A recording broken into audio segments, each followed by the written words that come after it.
What do you do if you're losing your audience?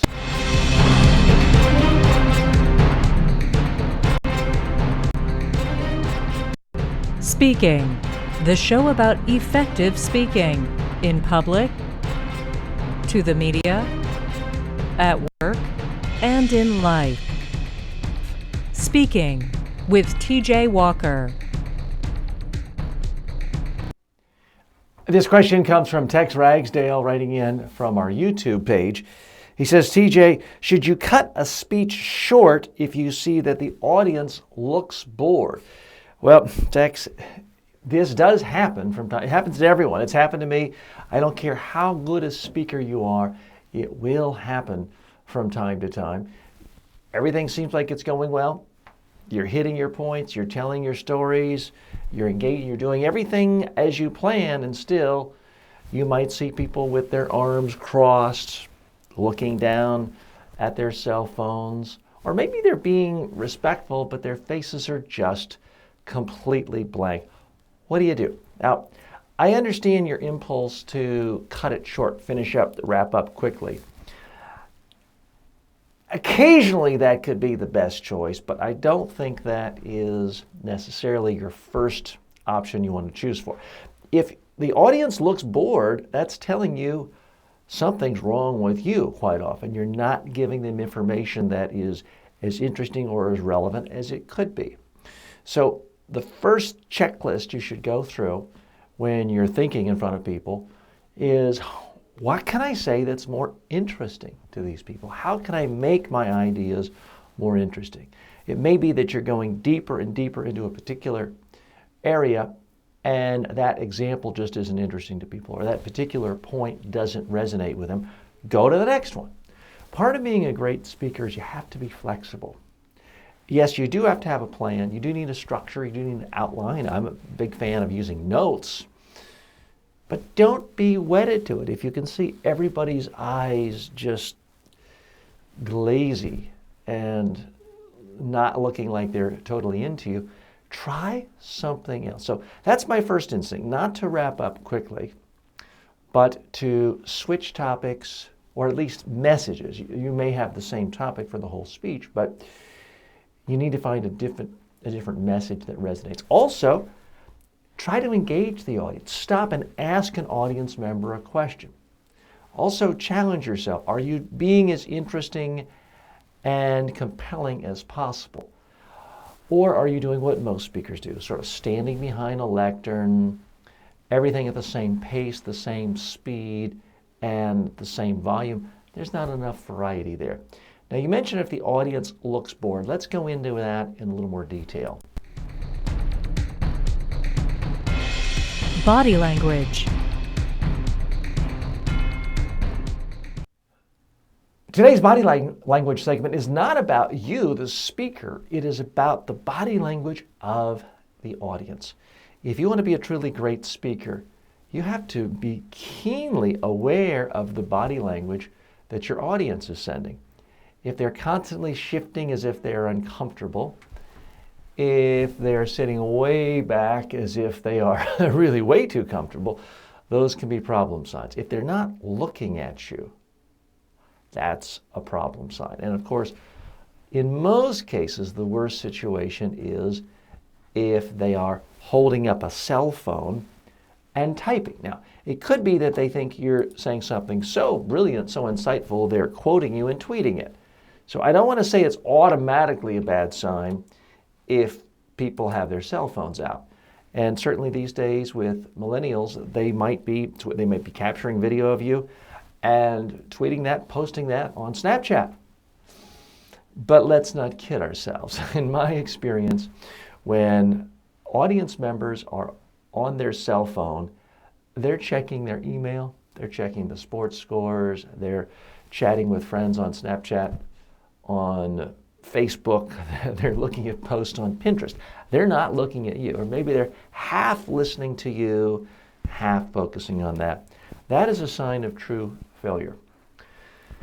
So it's easy for me to talk about look at the body language of your audience, but as a practical matter, it's very difficult for most speakers to do because most speakers are nervous, most speakers are uncomfortable.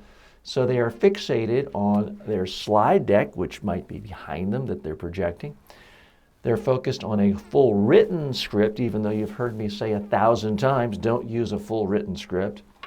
Or they're focused on highly detailed notes, which are quite extensive, and it keeps their head pointed down for most of the time. All of those things are huge traps, and it prevents you from really looking carefully at audience members.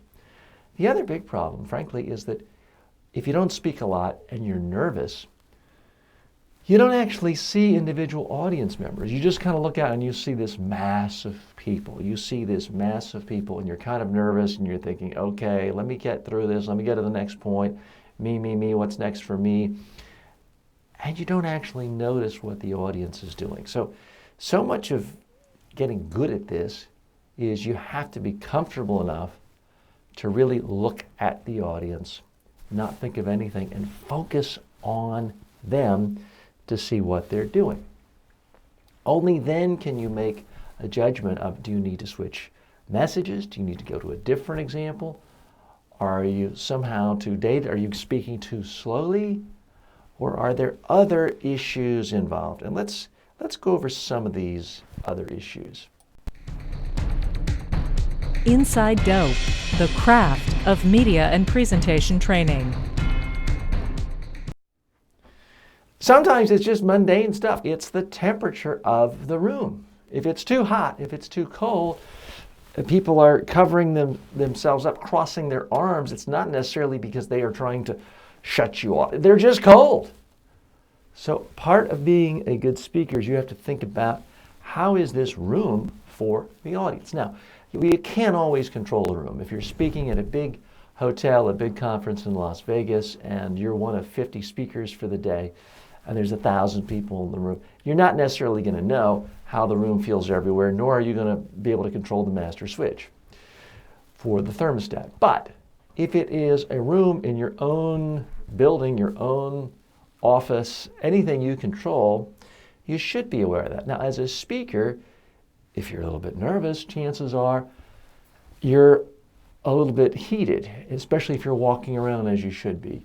You may be feeling some tension, so you may be hot and not notice that the audience is in fact cold. Well, you've got to focus on the audience, not yourself. If they're cold and you're already a little hot, you've got to try to get the temperature up.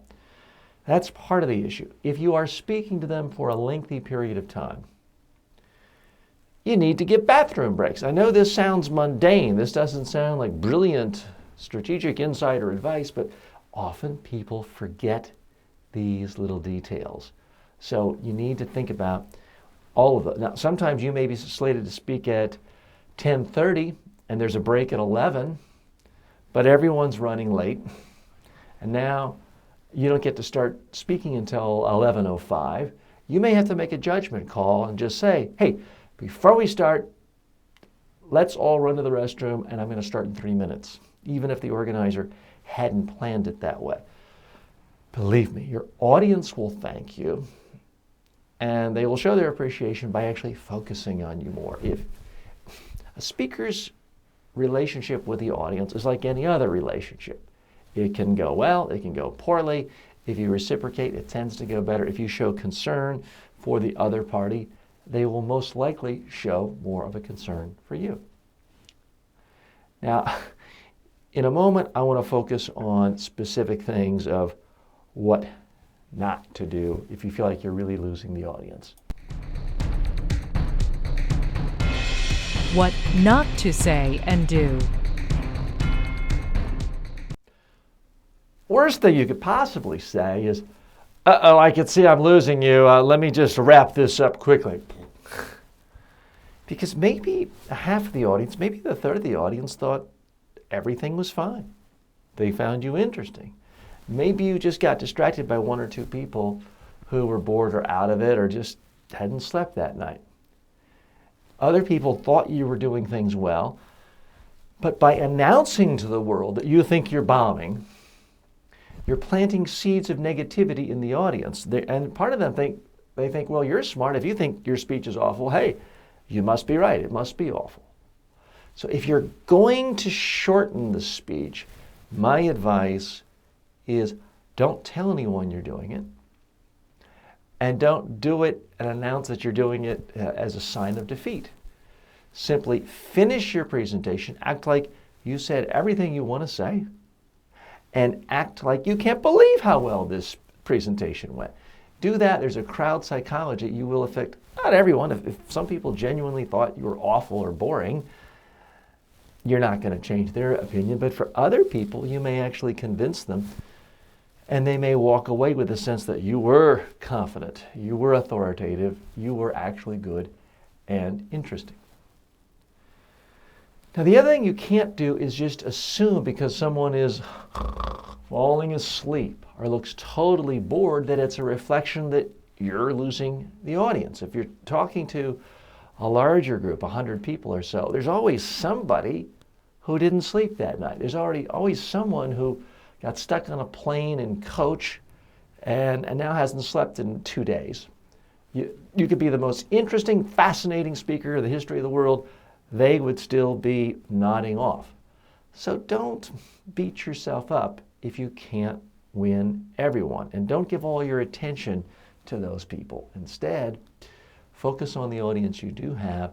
Engage. I mean, if it truly looks like everyone is zoning out, no matter what you do, and you've walked around and you've engaged, you've asked questions, you've shifted gears, then it might be time to throw in the towel. But do it gracefully. Do it without causing or calling any more attention to your failures. Thanks so much for the question there. I do appreciate it. By the way, we do take your questions here. Do you have a speaking-related question for #1 USA Today best-selling author T.J. Walker? For more than 30 years, Walker has been a public speaking coach and media trainer to presidents of countries, prime ministers, CEOs, Nobel Peace Prize winners, professional athletes, and Miss Universes. Send your questions to info@mediatrainingworldwide.com or on Twitter @TJWalker. So by all means, please send me your questions. You know what? I have questions for you. This is an interactive show. And my question for you is, what have you done in the past when you felt like you were losing the audience? Now, I remember once about a dozen years ago, I was doing a training and speaking in front of about 20 people. They all happened to be officials from Nigeria. This was the Attorney General, senators, governors from Nigeria. And there was a tremendous amount of talking back and forth, and they're all in the front row, and I'm right there. And I'm thinking, uh-oh, am I losing them? The organizer of the event came up to me, TJ, you're losing them. You better wrap up early. So I did wrap up early, and I thought, I didn't apologize or call attention to it, but I did finish about a half an hour early that day, thinking, wow, I didn't really do very well. This is a bit disappointing. But here's the surprising thing.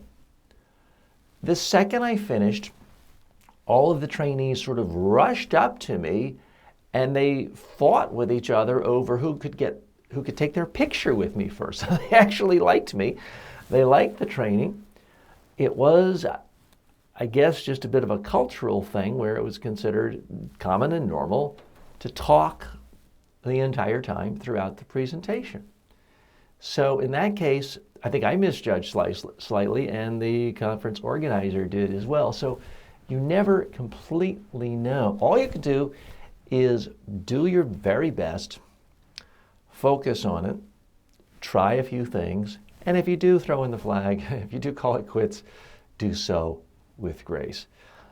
On that note, I'm going to end, not because I think I'm losing you, but this is the weekend edition of the show. We make these a little bit shorter. Thanks again for joining me. May all of your speaking opportunities in life be a huge success. Speaking with T.J. Walker is the #1 rated daily streaming TV and radio show devoted to all aspects of speaking and communication. If you received value from this show, then please subscribe to it at MediaTrainingWorldwide.com. Please review the show, leave comments, and share it with your friends and colleagues today.